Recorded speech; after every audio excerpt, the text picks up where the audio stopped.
الحمد للہ رب العالمین والعاقبۃ للمتقین والصلاة والسلام علی خاتم النبیین اما بعد فاعوذ باللہ من الشیطان الرجیم بسم اللہ الرحمن الرحیم۔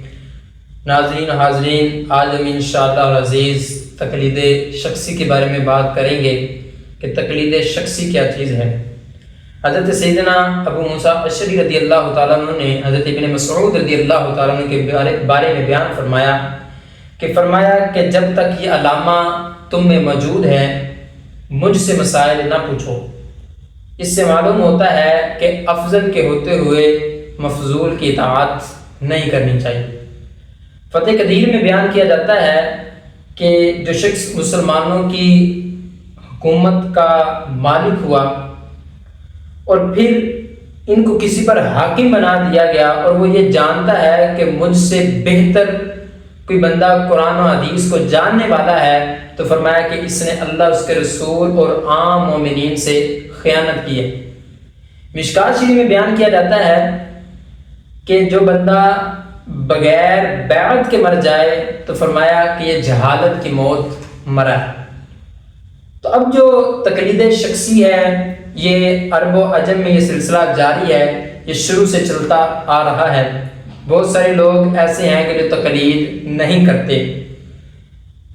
اللہ رب العزت نے قرآن کریم فرقان حمید میں ارشاد فرمایا کہ جو رسول کی مخالفت کرے پھر اس کے بعد اس پر حق کا راستہ کھل جائے اور وہ عام مسلمانوں سے ہٹ کر چلے، وہ مسلمانوں کے گروہ سے ہٹ کر چلے، تو فرمایا کہ ان قریب اس کو ہم دوزخ میں ڈالیں گے اور کیا ہی وہ بری جگہ پلٹنے کی ہے۔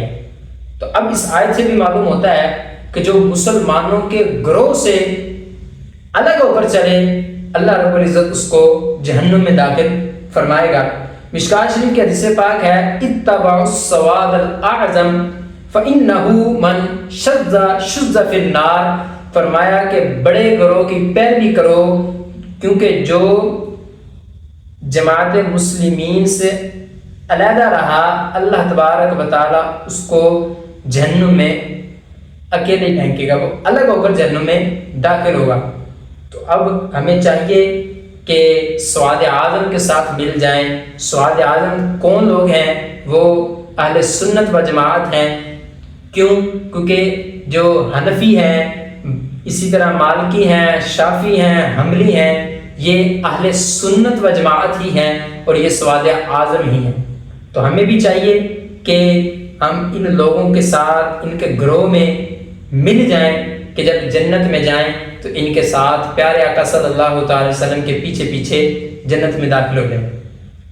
تو اللہ تعالیٰ سے دعا کرتے ہیں کہ مولا ہمیں صحیح معنوں میں تقلید کرنے کی توفیق عطا فرمائے، آمین بجاہ النبی الامین وصلی اللہ تعالی علی خیر خلقہ محمد و اصحابہ اجمعین۔